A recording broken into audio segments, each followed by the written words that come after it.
అందరికీ నమస్కారం. నేను మీ గంటి ఉష. నా మిత్రులకి, శ్రేయోభిలాషులకి, సబ్స్క్రైబర్స్‌కి అందరికీ కూడా కృతజ్ఞతలు, శుభాభినందనలు. ఇవాళ ఒక ప్రముఖ ఛానలు, ఆధ్యాత్మిక ఛానలే. వాళ్ళు కూడా స్తోత్రాలు నేర్పడం, దేవాలయాల గురించి చెప్పడం, అలాగే స్వామీజీల గురించి, దత్తభక్తుల గురించి, మంచి మంచి స్తోత్రాల గురించి నేర్పించడం, ఇవన్నీ కూడా చేస్తున్నటువంటి ఒక అద్భుతమైనటువంటి ఛానల్ ఉంది. అది మీ అందరికీ సుపరిచితమే. అయితే సాంఘికపరమైనటువంటి, ధర్మపరమైనటువంటి సమస్యలను కూడా, అలాగే ధర్మ పోరాటం కూడా చేస్తున్నటువంటి ఛానల్ అని చెప్పడంలో ఈషన్ మాత్రం సందేహించక్కర్లేదు. కానీ ఈ రోజున ఒక వీడియో చూశాను. అది ఏమని ఉన్నది అని అంటే, ఫలానా చోట అమ్మవారు ఉన్నారు, ఆ అమ్మవారిని దర్శించగానే కోరిన కోరికలన్నీ నెరవేరుతాయి. అలాగే ఇన్నాళ్ళు దేని వలననో, ఈ కర్మ వలనో, గ్రహదోషాల వలననో ఇంట్లో కళ్యాణాలు జరగకపోయినా, శుభాలు జరగకపోయినా ఈ మాత దర్శనం వలన వెంటనే అవన్నీ నిరాటంకంగా కొనసాగుతాయని.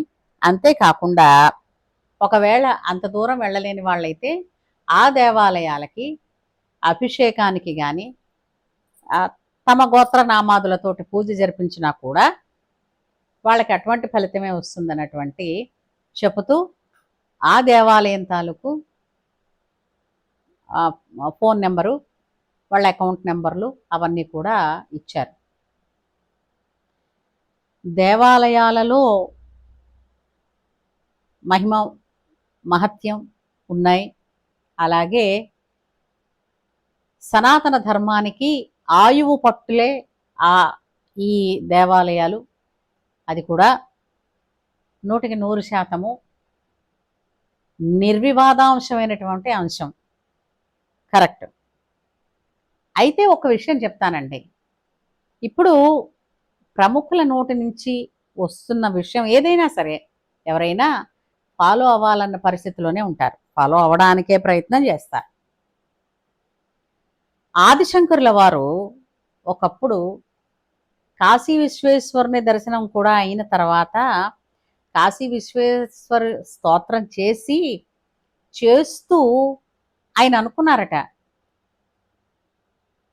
సర్వగతుడైనటువంటి పరమాత్మని కాశీలోనే మాత్రమే ఉన్నాడు అని చెప్పడంలో నేను పొరపాటు చేశానా అని అనుకున్నారట. ఇది నేను వారి గురించి చెప్తున్నటువంటి కొంతమంది మహానుభావుల దగ్గర విన్నప్పుడు తెలుసుకున్నాను. అంటే ఏంటి? భగవంతుడు సర్వవ్యాపకుడు, మీలోనూ ఉన్నారు, నాలోనూ ఉన్నారు. అయితే దేవాలయాలకు వెళ్ళొద్దంటారా? పుణ్యక్షేత్రాలు దర్శించొద్దంటారా? అది కాదు.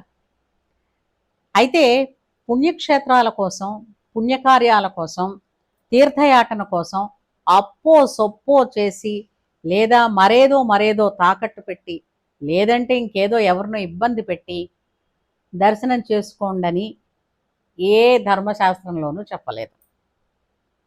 అలాగే అప్పు చేసి దానం చేయమని కూడా చెప్పలేదు. అలాంటప్పుడు మీరు ఇక్కడ వాళ్ళకి పూజ చేయించుకోండి, మీ ఇంట్లో శుభకార్యాలు జరుగుతాయి. పుణ్యం అన్నది మీరు ఎక్కడ చేసినా వస్తుందండి. ఎవరికైనా సరే బాధలు ఉన్న వాళ్ళకి మరింత డబ్బు ఖర్చు పెట్టేటటువంటి విషయాన్ని అంటే ఇటువంటి ప్రముఖులైనటువంటి ఛానల్స్ వాళ్ళు ప్రోత్సహించకూడదేమో ఒకసారి ఆలోచించండి. ఎందుకంటే ఇప్పుడు చాలామంది, నేను మా వాళ్ళలో కూడా చాలామంది ఇంట్లో చూశాను, ఏదైనా కుటుంబంలోని సమస్యలు వచ్చాయనుకోండి, సభ్యుల మధ్య ఉన్నటువంటి అసంతృప్తి, అలాగే అభిప్రాయాలు ఏకీభవించడంలో సమతౌల్యం లేకపోవడం, ఒకరి పట్ల ఒకరికి ఉండేటటువంటి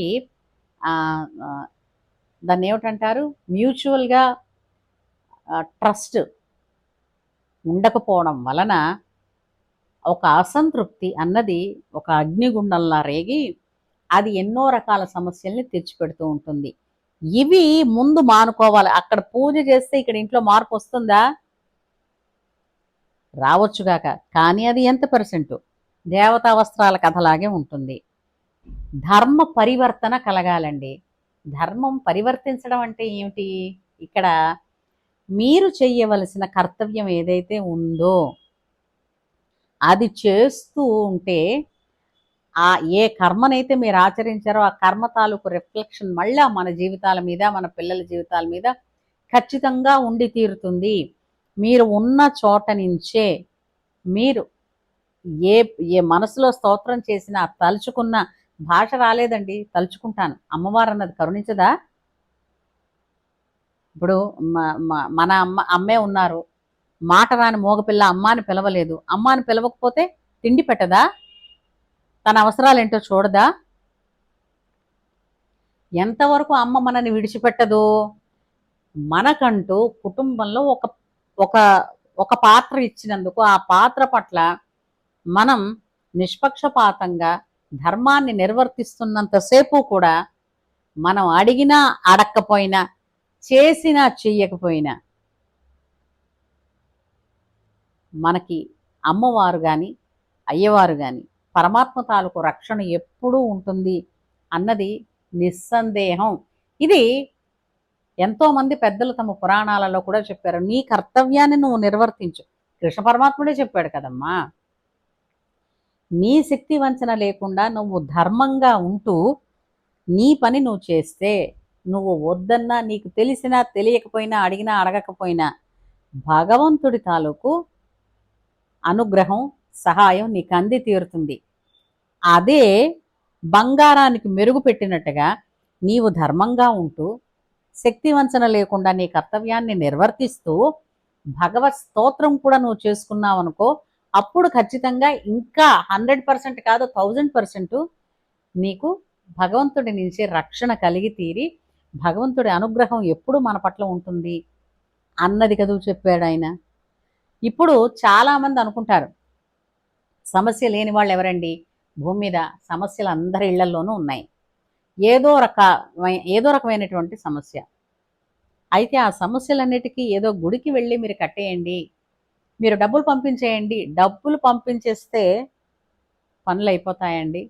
అలా అయ్యే మాట అయితే మా కుటుంబంలో మా వాళ్ళు నేను నాకు నేను ఈ నా జన్మించడానికి కారకులు ఎన్నో దేవాలయాల్లో ఎన్నో నిత్యం అంటే ఇంచుమించు సంవత్సరానికి కొన్ని చెప్పాలంటే లక్షలే పంపించేస్తూ ఉంటారు. నిజం. ఆవిడ పంపిస్తున్న ఆవిడ 2 సంవత్సరాలుగా మంచం మీద ఉన్నారు. ఏమీ లోపం లేదు, ఏమీ అనారోగ్యం లేదు.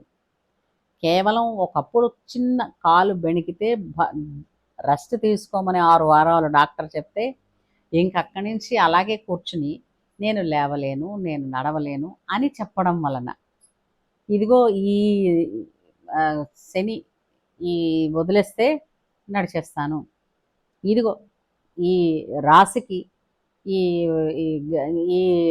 ఈ గ్రహం మారితే నడిచేస్తాను, అదిగో అక్కడ పూజ చేస్తే నడిచేస్తాను, ఇక్కడ వెండికాలు వేస్తే నడిచేస్తాను. చేసాం. మందులు, డాక్టర్లు అన్నీ అయిపోయాయి, ఎక్స్రేలు అన్నీ అయిపోయాయి. ఏమిటి లోపం? ఏం లేదు, ఏమీ లేదు. కానీ ఎందుకు నడవట్లేదు అంటే ఇన్ని చేస్తున్నప్పటికీ కూడా నేను లేస్తే నిలబడితే నిలబడలేకపోతే నన్ను వీళ్ళు పట్టుకుంటారా అంటే ఇప్పుడు చెప్పండి. కుటుంబంలోని ఒకరి పట్ల ఒకరికి ఉండాల్సిన నమ్మకం ఉంటూ ఉండగా నువ్వు ఎన్ని చేసినా పని చేస్తుంది. అక్కడ నేను దేవుడికి కట్టేశాను, డబ్బులు కట్టేశాను కాబట్టి ఇక్కడ నడిపించేస్తాడు అని అంటే నడిపించవచ్చుగాక, కానీ అది ఎంతవరకు మనం రుజువు చేసి ప్రూవ్ చేయగలం చెప్పండి. ఇప్పుడు ఎక్కడి నుంచైనా మా ఎవరికైనా అనిపిస్తుంది కదా! ఇప్పుడు మీ మీ పిల్లాడికి పెళ్లి జరుగుతుందండి. అది అక్కడ ఏదో ఆ గుళ్ళో పూజ చేస్తే కట్టేయి డబ్బులు. నువ్వు వెళ్ళలేవు కదా! కట్టేసేయి డబ్బులు. డబ్బులు కట్టేస్తే ఏమొచ్చింది? నీ వంతు నువ్వు ఇచ్చేసావు కదా! నీ వంతు నువ్వు ఇచ్చేసినది డబ్బు. డబ్బు నువ్వు ఎంత ఇవ్వచ్చు కాక, కానీ నువ్వు చేసే పనిలో మార్పు రావాలి. నీ ప్రార్థనలో మార్పు రావాలి. అలాగే నీ నడతలో రా మార్పు రావాలి. ఇవన్నీ వచ్చిన రోజున నువ్వు నిలుచున్న చోటే కైలాసం. ఇదే కదా చెప్పారు. మన హిందూ ధర్మశాస్త్రంలో ఎందుకంటే ఆహ్, మనకొక ఆహ్, ఒక సూక్తి కూడా ఉంది కదా! దేహో దేవాలయో ప్రోక్తః జీవో దేవః సనాతనః. అంతే కదా! దేహమే దేవాలయం, జీవుడే దేవుడు. అలాగని దేవాలయాలకి వెళ్ళొద్దని చెప్పటం లేదు. ఒకప్పుడు బ్యాంక్ అనేటటువంటి వ్యవస్థ లేనప్పుడు దేవాలయాలు ఉండి, ఆ దేవాలయాలే ఒక రచ్చబండగా ఉండి, ఆ ఊరి లేదంటే గ్రామం తాలూకు సమస్యలు తీర్చేవి. ఆ సమస్యలు ఆర్థికపరమైనవైనా కావచ్చు, ఆరోగ్యపరమైనవైనా కావచ్చు. ఇవన్నీ అక్కడ తీర్చేవారు. విద్యాపరమైనవి కూడా. కానీ ఈ రోజున వేటికి వాటికి విద్యలకి విద్యా సంస్థలు, బ్యాంకులకి ఆహ్, బ్యాంకులు అంటే ధన సమస్యలకి. అలాగే ఆరోగ్యానికి వైద్య సంస్థలు బోలెడొచ్చాయి. దేవాలయాలు వెళ్ళవలసింది ఎక్కడ ఉన్న వాళ్ళు ఎక్ ఆ దగ్గరలో ఉన్న దేవాలయాలు చూస్తే సరిపోతుంది. శక్తి ఉన్నవాళ్ళు అప్పు చేయక్కర్లేకుండా, ఎవరిని ఇబ్బంది పెట్టక్కర్లేకుండా డబ్బులుంటే లేదా దానికోసం జాగ్రత్తగా ప్లాన్ చేసుకుంటే, ఆయా పుణ్యక్షేత్రాలకి వెళ్ళి దర్శనం చేసుకొని హాయిగా చక్కగా ప్రశాంతంగా వెళ్ళడం, ప్రశాంతంగా రాగలుగుతాం. లేదంటే అప్పో సప్పో చేసేసి వెళ్ళిపోయి తిరిగి రిటర్న్ వస్తున్నప్పుడు వెళుతున్నప్పుడు ఆనందంగానే ఉంటుంది. రిటర్న్ వచ్చేటప్పుడు ఏంటుంటుందంటే ఇంక వీళ్ళు వడ్డీలు అడుగుతారనిపిస్తుంది. అవునా? అమ్మ డబ్బులు లేవమ్మా అంటే అప్పు చేసైనా ఇవ్వరా నేను వెళ్తానని ఓ తల్లి అన్నదనుకోండి, కొడుకేం చేస్తాడు? ఇవ్వచ్చు. ఇప్పుడు ఒకళ్ళకి ఇబ్బంది కలిగించి నేను వెళ్ళాను. అసలు మొట్టమొదట నేర్చుకోవాల్సింది ఏంటంటే, తన వలన పరులకి ఇబ్బంది కలగకుండా ఉంటే, నిత్యం మానవ సేవ చేస్తూ ధర్మపంథాలో మీరున్నట్టే లెక్కండి. అంతే తప్ప ఇప్పుడు డబ్బులు ఎప్పుడైనా ఒకటి ఆలోచించండి. డబ్బుతోటే మనకి పంపించేస్తే మనకేదో పనులు జరిగిపోతాయి. అందులో పుణ్యకార్యాలు అనంటే, భగవంతుడిని మీరు ప్రలోభ పెట్టగలరా? మభ్యపెట్టగలరా? అంతే కదా! అమ్మవారిని కూడా అదే అంటారండి. అమ్మవారిని 1 ప్రలోభ పెట్టకూడదు, 2 మభ్యపెట్టకూడదు. ఇదిగో నువ్వు నాకియ్యి, నేను నీకక్కడ బంగారపు మంగళసూత్రాలు కడతాను. ఎంతమంది వశం అవుతుందండి? బంగారం ఎంత రేట్‌లో ఉందండి? కదా! అంచేత మళ్ళీ మనం చెప్పడం, మీరు చెప్పారని కొంతమందొచ్చి చెయ్యడం, చేశాక పనులవ్వలేని వాళ్ళు అదిగో ఆవిడ చెప్పారని చేశాం, పోగొట్టుకున్నాం అనడం అవసరమా చెప్పండి మీకు? ఎంతో మంచి కార్యాలు చేస్తున్నారు. మంచి మంచి మాటలు చెప్తున్నారు. మంచి మంచి స్తోత్రాలు నేర్పిస్తున్నారు. అంచేత ఎవరికి దగ్గరలో ఉన్నటువంటి ప్రతి ఊరిలోనూ శ్రేష్టమైనటువంటి ఆలయాలు ఉన్నాయండి. వాటికి వెళ్ళి దర్శనం చేసుకుంటే హాయిగా రూపాయి ఏదైనా మనం చెప్పొచ్చు. వాళ్ళకి మన వలన రూపాయి ఖర్చు పెట్టేశామన్న బాధ కలిగించకుండా ఉంటే చాలు. యూట్యూబర్‌గా మనం ఏం చెప్పాలనుకున్నామో అది మనం సక్సెస్ అయినట్టే. ఇది నా అభిప్రాయం అండి. ఇది నచ్చితే స్వీకరించవచ్చు. అంతకు మించి వేరే విధమైనటువంటి ఉద్దేశాలు లేవు. ఎందుకంటే దేవాలయాలు మనిషికి ప్రాణనాడులు ఎలాగో సనాతన ధర్మానికి దేవాలయాలే శక్తి కేంద్రాలు. వెళ్ళాలి, దర్శనం చేసుకోవాలి. కానీ ఆ దర్శనం కోసం అప్పులు చేసి, ఇబ్బంది పడి, మరొకరిని ఇబ్బంది పెట్టి చెయ్యడం అన్నది సమంజసం కాదు. అలాగని ఏ ధర్మం కూడా చెప్పలేదు. నీకున్న ధర్మాన్ని నువ్వు నీకు భగవంతుడు ఏదైతే ఇచ్చాడో ఒక కుటుంబంలో ఒక సభ్యురాలిగానో, సభ్యుడిగానో నీ ధర్మాన్ని నువ్వు నిష్పక్షపాతంగా నిర్వర్తించగలిగితే చాలు. కోటి కోటి పుణ్యాలు తీసుకొచ్చి పెడుతుంది అని అన్నది మన వేద సారాంశం. ఇదే మనం చెప్పాలని అనుకుంటున్నది. ఏమంటారు? ఉంటాను. నమస్కారం.